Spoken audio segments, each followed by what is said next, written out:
Hello, this is me, Helmut, and preparing you for what I might think is not going to be a good economical future here. Nevertheless, not so good economical future always have made millionaires constantly all the time. You just need to get a bigger share of a smaller pie, and you yourself will still have maybe more than you have now. However, I'm looking at it like that. If the economy keeps going the way it is and even slightly improving, and you do the right marketing, okay, without you will not survive. No matter how good the economy goes, you'll not survive well without great marketing. And let me make you a point of that. I talk to dentists and doctors all the time, and most of us just came out of approximately 10 to 15 years of superb economy. Superb economy in terms of money flowing and being spent. Okay, maybe also, as Peter Schiff calls it, it was our decade of sin. And now the decade of hell is going to come. Because most of us spent more than we had. And we borrowed money on houses and on all kinds of things, and apparently it's going to come crashing down. Listen to videos on people like Peter Schiff, like Gerald Salende, and like Mark Faber about it. They know a lot more about it than I do. And they have a record of predicting what's going to happen, and not just a record because they have a crystal ball. They have fundamentals. It's amazing. Anyway, so if the economy keeps going up, you need to be a great marketing person, because in the last 10 years, I haven't finished that thought yet, I guess. In the last 10 years, 15 years, we had a great economy. People spent a lot of money on elective surgery and on elective anything. And yet, most dentists and most doctors I know, they made okay money, so they were happy. Barely any saving.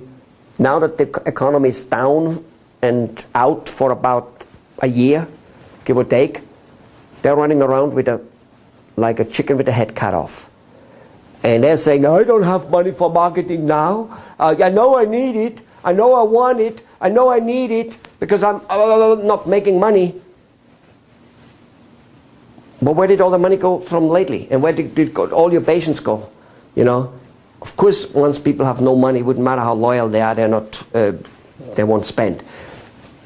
But it's not true that all people have no money. There always will be some business people surviving. The question is just, will you be under the 10, 15 to 20% of business people who survive, or will you be under the 80, 85 and 90 business people who go broke? You know, now, I cannot guarantee whether I will be under the 10, 15 or under the broke one, but I will sure do everything I can do to be not under the broke one, and selling my service will probably be the #1 reason not to go broke, and that is for you true. That's always true for everybody. Okay, you got to learn how to sell your service. And if you haven't sold so much in the last 15 to 20 years that you're now relatively rich and can easily weather out 2, 3, 5 years with not much stress at all, then you have done something wrong over the last 15 years, and start realizing that. Stop thinking it's anything else but you. I love it when people tell me, when I say, so what do you think, why the reason you're not making money? The economy bad, people having no money, people are not loyal, the insurance companies, I deal with a lot of doctors, the insurance companies control the game and blah, blah, blah. The competition, 20 years ago there was 4 doctors in this neighborhood, now there's 40. Oh my God, nobody, however, ever says, me, I am not controlling the situation. Because funny enough, in any circle, I find 1 or 2 doctors, or 1 or 2 plumbers, or 1 or 2 car mechanics, or 1 or 2 dry cleaners who do well. And I find 20, 30, 40 who do lousy. Same area. Ladies and gentlemen, at the age of 65, apparently most people are broke, or dead broke. So, it has to do with us. And the thing is this, whatever income you have about 20 to 30%, let's just say, profit margin, if you have that much. If you have that much. If your business goes down 20 to 30%, you wipe out your profit margin, because you cannot change the fixed and stable costs almost ever. Very, very little. A secretary who is answering the phone 3 times a day, or 26 times a day, whatever it might be, gets the same money. You can't get rid of her during the time she doesn't answer the phone. All right? So now, realize this. Okay, what if the economy goes all the way down, you have a chance of making more money than you make now because your competition goes broke in larger proportion. They will quit the business. But let's assume even that isn't the case. If in 1, 2 or 5 years or 6 or 10 years, whenever the economy comes back, wouldn't you want to still be the last man standing? I do. So what about if in the meantime I made a lot less money? A lot less. I barely was feeding my kids. I don't have any kids, but as the saying goes. What about if that happened to be the case? And yet I'm one, one or 2 or 3 or 5 out of 100 who are still standing, and the other 80 or 90 or 95 died out. Didn't I win? Because as long as you're not getting kicked out of the game, you're still in it, and you're still winning. You still have a chance of winning. So then if the economy comes back, people will come to you because you'll be the only one they know, because you have been there. You'll be the only one who had a lots of marketing out, so they know you that way, out of sight, out of mind. And if you don't market, I'm not saying advertising, look at my other videos about marketing, you'll be out of sight, out of mind. Okay, so you're the one who will get the windfall in great proportion.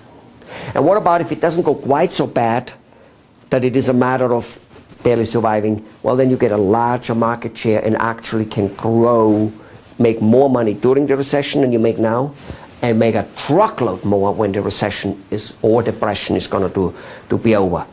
Whichever way it is, if you're prepared, you're the winner. Okay? Just look at the data and realize one thing: you need to get personally involved. You need to stop thinking that somebody, the government or the economy or the whatever it may be, regulation of this is going to make it for you. Just think back the last 15 years when growing, from like about when Clinton got into office. I'm not saying it had everything to do with him. Maybe it had something to do with him. I don't know. I told you, I don't know about that stuff. What I do know is that spending was made easier, and so people did spend. Not necessarily a good thing, as the crash might be having come about because of that, but people did spend, and you still don't have too much money saved aside. Please face the mirror and realize there was something you did wrong. Realize this. Okay, and Robert Kiyosaki, by the way, says that in his book Poor Dad and Rich Dad. A doctor, a highly professional, is one skill away from being rich, and that skill is being marketing. Now, marketing, on the other hand, has a whole different face than you know about it. Marketing can be done super inexpensive, super elegant, super professional, and super effective. And let me tell you something. The super effective and the super inexpensive, you surely want that when the economy crashes and you don't have a goddamn dime to put an advertising out there. You surely want that. What you need to do is, instead of you speaking wow loud and paying a few people to speak wow loud, meaning advertising agencies and Yellow Pages and whatever, advertising avenues, what you want to have is thousands and thousands of people, literally important people, influential people in your community whispering about you. That's what you need, and that can be achieved. And the only reason you haven't done it yet is because you haven't checked into it. You don't believe it can be done. You're not doing it. And you think it's all too much work. First of all, it isn't all that much work at all, because you can systemize it. Very, very wonderful. But more importantly, yes, you got to put your heart into things. You got to work at it. I love it when doctors tell me I don't have 3 or 4 hours a week to work on marketing, and at the same time they're behind in their freaking mortgage. I love it. Have a good day.